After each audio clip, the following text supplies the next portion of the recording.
বন্ধুরা, কেমন আছো সবাই? আশা করি সবাই খুব ভালো আছো আর অনেক অনেক সুস্থ আছো। আমার নতুন একটি ব্লগে তোমাদের আবারও সবাইকে স্বাগতম। দেখতেই পাচ্ছ আমার টুনটুনি এখন কি করছে। ওকে স্নান করিয়ে দিয়েছি, স্নান করিয়ে রেডি করে দিয়েছি। তো একটু খাবার খেলো। খাবার বলতে ওই ব্রেস্ট ফিডিং করে এখনও বলতে মোটামুটি ওর এখনও এক্সট্রা খাবার সেরকম যদি না দেওয়া হয় কোনো ব্যাপার হয় না, ওর ব্রেস্ট মিল্কেই হয়ে যায়। কিন্তু তবুও ওই হ্যাঁ দিই কিছু, মানে যেমন ফলের রস, কলা, এইসব ওকে বাড়তি খাবার দেওয়া হয়। এই আজকে তো 5 তারিখ, তো কালকে 6 তারিখ, কালকে 7 মাস পূর্ণ হয়ে যাবে। তো সেই জন্য ওকে এক্সট্রা খাবার দেই। ওটা বাবা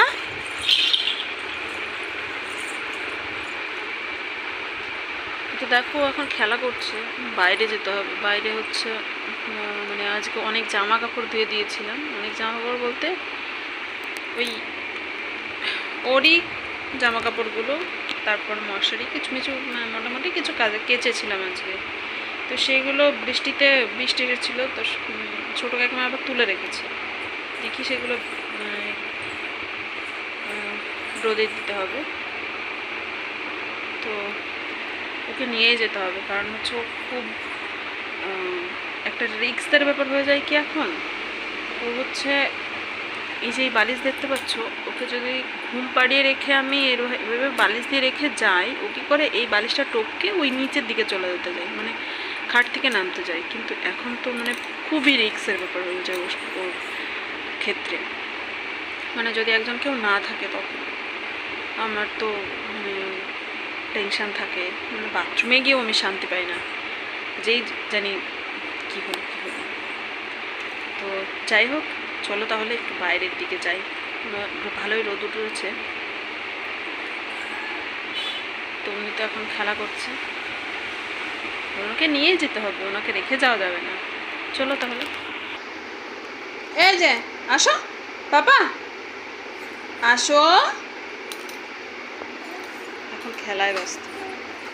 এই যে এদিকে আসো বাবা, এ দেখো তাকাও আমার দিকে।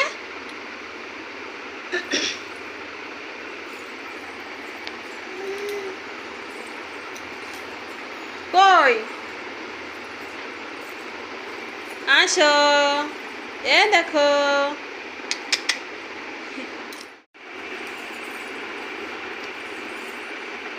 এই দেখো চলে আসছে। এইভাবে কি করে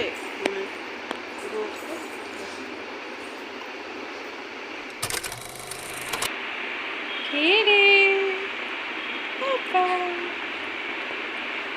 ওই বাবা, ওই বাবা।